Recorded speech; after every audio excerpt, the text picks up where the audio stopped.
نبی اکرم نور مجسم شفیع معظم صلی اللہ علیہ وسلم نے دختران اسلام کے لیے نظام حیات میں جو طریقہ کار وضع کیا اور اس پر بیعت لی، آج اس کو اجاگر کر کے ہمیں اپنے تہذیب و تمدن کا ایک جائزہ لینا چاہیے کہ کہاں قرآن و سنت کی تعلیمات ہیں اور کتنی دور آج ہمارے معاملات ہیں۔ ہمارے آقا صلی اللہ علیہ وسلم فرماتے ہیں اذا استعطرت المرأۃ، جب عورت خوشبو لگائے، فمرت علی القوم لیجدوا ریحها، خوشبو لگانے کے بعد وہ کچھ لوگوں کے پاس سے اس ارادے سے گزری کہ انہیں اس کی خوشبو پہنچے، اگرچہ اس کا چہرہ ڈھانپا ہوا ہے، وہ مکمل باپردہ ہے اور اس کا لباس شریعت کے مطابق ہے، لیکن ایک ہلکا سا سبب اس کی طرف متوجہ ہونے کا اس میں پایا جا رہا ہے۔ اس نے خوشبو اس نیت سے لگائی ہے کہ میں جب گزروں تو جو لوگ بیٹھے ہوئے ہیں وہ میری طرف متوجہ ہوں۔ تو ہمارے آقا صلی اللہ علیہ وسلم نے اس سلسلہ میں اس کی شدید مذمت کرتے ہوئے اس پر لفظ زانیہ کا استعمال فرمایا۔ کل عین زانیۃ، مرد کی آنکھ جو برے ارادے سے غیر محرم کی طرف اٹھے وہ بدکار آنکھ ہے۔ وکل امرأۃ اذا استعطرت فمرت بمجلس فہی کذا، اور جس عورت نے خوشبو لگائی اور پھر وہ لوگوں کے پاس سے گزری، اس پر اتنی وعید ہے کہ اس عورت پر فہی قضا کہہ کر رسول پاک صلی اللہ علیہ وسلم نے اس کو بدکار قرار دیا کہ اس کے اتنے سے عمل سے معاشرے میں گندگی پھیلے گی۔ نبی اکرم نور مجسم شفیع معظم صلی اللہ علیہ وسلم نے دوسرے مقام پر اس سے بھی سخت الفاظ استعمال کیے۔ ابھی اس کا بے پردہ ہونا یا دیگر جو اسباب اور دوائی ہیں شہوت کو بھڑکانے کے وہ موجود نہیں، صرف خوشبو لگانے پر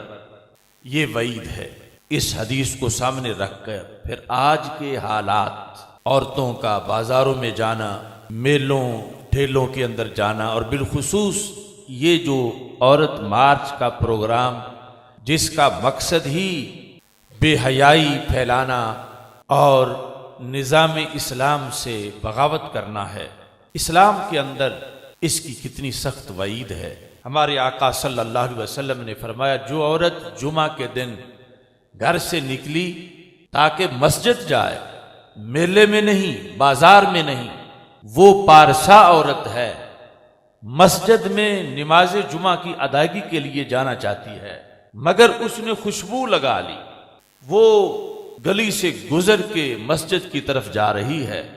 تو ہمارے آقا صلی اللہ علیہ وسلم ارشاد فرماتے ہیں اللہ اس کی نماز قبول نہیں کرے گا حتی تغتسل